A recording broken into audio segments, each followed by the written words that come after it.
Severance Season 2 premiered last night, and I could not have been more hyped for this. I first watched this show like 2.5 years ago. I didn't watch it right when it came out, but a little bit after, and that cliffhanger has left me in suspense for so long. I've rewatched the show several times, watched a million theory videos about it, and after that, I'm left with so many more questions. I watched a lot of interviews of Ben Stiller and Adam Scott and the cast and everything, and they were like, yeah, we're gonna answer some questions, we're gonna ask more questions. I just got more questions. I have zero answers after that. I'm so confused and disoriented.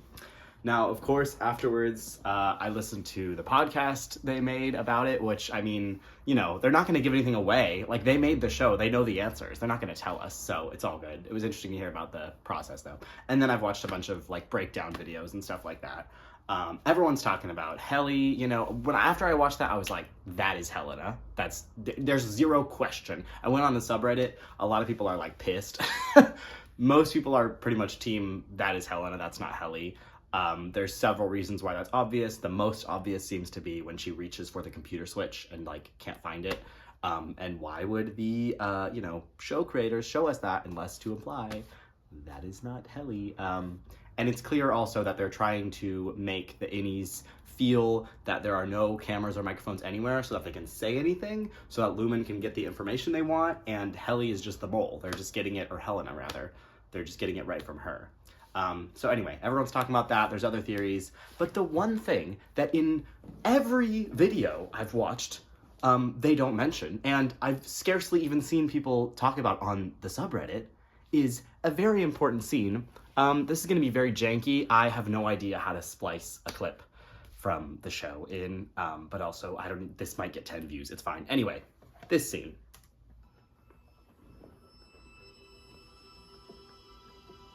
Why can't you just bring them back?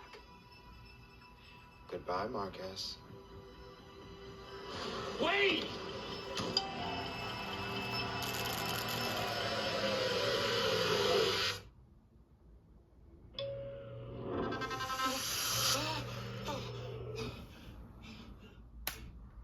So let me say, that scared the shit out of me last night. Of every disorienting bit in the episode, that was terrifying. I think I went, no, at the TV when I saw that, because,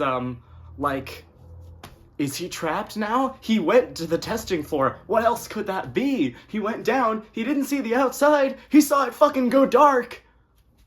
And then, furthermore, when he came back up, he was terrified. He was panting. What were they doing to them? What were they doing to him down there? Like, okay, so already, I personally believe that Gemma / Miss Casey, I think that they faked the car accident. It didn't actually happen.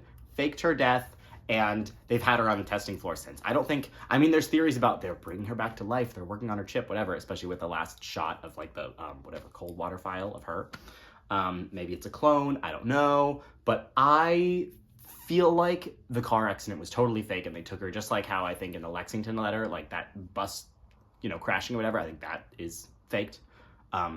Lumen's controlling all this. Anyway, I think they have her down there, and I think they got her to get to Mark. I don't know why those two people are so important to Lumen, but I think that it has to do with the fact that they're educators. I think that's very intentional, and it would make sense for a big, corporation cult, all this, where they have a very indoctrination model of getting everyone to think the same. They wouldn't want educators, they wouldn't want smart people in society making people think critically and learn history. There's also a lot of theories about how, like, history might be different because, they have, what do they say, like 206 countries instead of the 195 we actually have in this world. Of course, Kier is in PE. That's a state we don't actually have in the US in reality. So whatever, who knows what the history is then. I mean, clearly they had World War I and World War II, since that was mentioned in the first season. But anyway, going off on a tangent. That scene was terrifying. Clearly, like, they must have him. I also am very skeptical of Milchick saying 5 months. It's been 5 months since they've been there. I'm skeptical of everything Milchick said. He showed them the article that's totally fake, totally photoshopped, completely ridiculous. And a video I was just watching made me realize another little clip on it on the side was about, like, Rickon writing this book that's, like, pro-Kier, like how I learned the 9, what's the word? I don't know. Anyway, it's totally fabricated to make them think something else. the image is totally fake. Milchick shows it for a second. A lot of it's redacted. It's clearly not true. I don't believe anything they're saying. I don't believe anything positive. I think it's totally crazy that suddenly Irv and Dylan and Helena were back. That doesn't feel right at all. I don't know how much time it's been. And also, the fact that he was, went into the elevator when he thought, oh, I'm being fired or something with those people, and then he comes back and they're back, that's not the next day. A lot of people on the subreddit were like, how did they convince them to come back in 24 hours? That was not 24 hours. That's the thing I also posit. He goes down clearly to the testing floor. He's not going back to reality. Clearly. Why would it turn black? And then he comes back terrified. So whatever they were doing to him down there got him, his heart rate going. And then suddenly they're back. So I'm like, I don't know what span of time that was that made it so that they could get those 3 people back.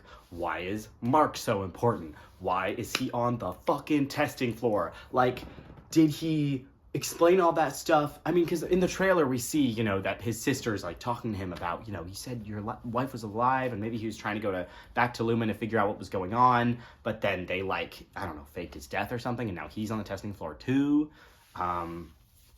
There's just a lot of questions. And then the other thing I do want to say is a lot of people on Reddit are not even paying attention to this at all. Every other theory is about freaking Helly or Miss Casey or whatever, which is understandable. It's interesting, but no one's talking about this, and it's driving me insane. But no one, because there was one little theory, spoiler, whatever. There's a Reddit post that I saw that said, Mark's return. Was rewatching the episode again today, and what exactly happened to Mark when Milchick forces him to take the elevator after he tries to contact the board. We see everything go dark from Mark's POV, and then an extreme close-up of his eyes, specifically the iris, when he reawakens. It's a very deliberate filmmaking decision to the point that regular transition from Minnie out back again. Okay, anyway, that was the one thing. And then they end it with, any thoughts, or am I reading too much into this? You're not reading too much into this at all. You're the only one reading into this. And I commented, I was like, thank you.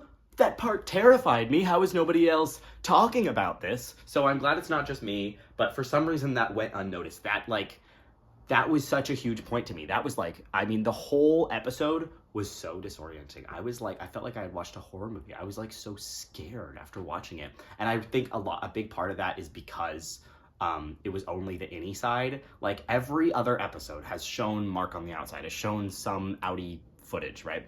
But this was only inside Lumen, and it actually made us feel trapped and disoriented. That is terrifying. I feel like next episode's gonna be mostly or completely outie, and I think they might show what happened in between that time. But again, 5 months, I don't fucking believe it. Maybe it was more, maybe it was less, I don't know. But I definitely think that Mark was sent down to the testing floor or something like that. He came back all terrified. Who knows what they were doing to him and why they zoomed in on his pupil. And then that was a period of time much longer than a day that they went from that new group of people to suddenly Dylan and Irv and Helena are back. So anyway, I've never talked about TV or movies or anything like that on this channel before. But I love Severance so much. It's so underrated. And now with this next season, I'm seeing so much more promotion, and I'm seeing a ton of videos on YouTube about it, especially with the new season. So I'm like, yes, people are finally getting into the best show ever made. I'm so excited. If you've never watched Severance, I really hope you didn't just watch this video because wow, spoiler. Spoiler warning, whatever. I think that's obvious. Do I even need to say that? I'll probably put it in the title. Anyway, incredible show. If you did watch this and you haven't watched Severance, I don't know why you did that, but go watch the entire thing. Get a free, trial of Apple if you have to, whatever. But yeah, I just had to talk about this. I ranted about this with somebody else, but I'm I need to put this out into the internet because in all of the breakdown videos I'm seeing, no one's talking about that terrifying moment. So I don't know where it's gonna go. I have so much anticipation for this season. It was definitely worth it. It scared the shit out of me. I couldn't think about anything else last night, and I can't wait for next week. Okay. See you guys later.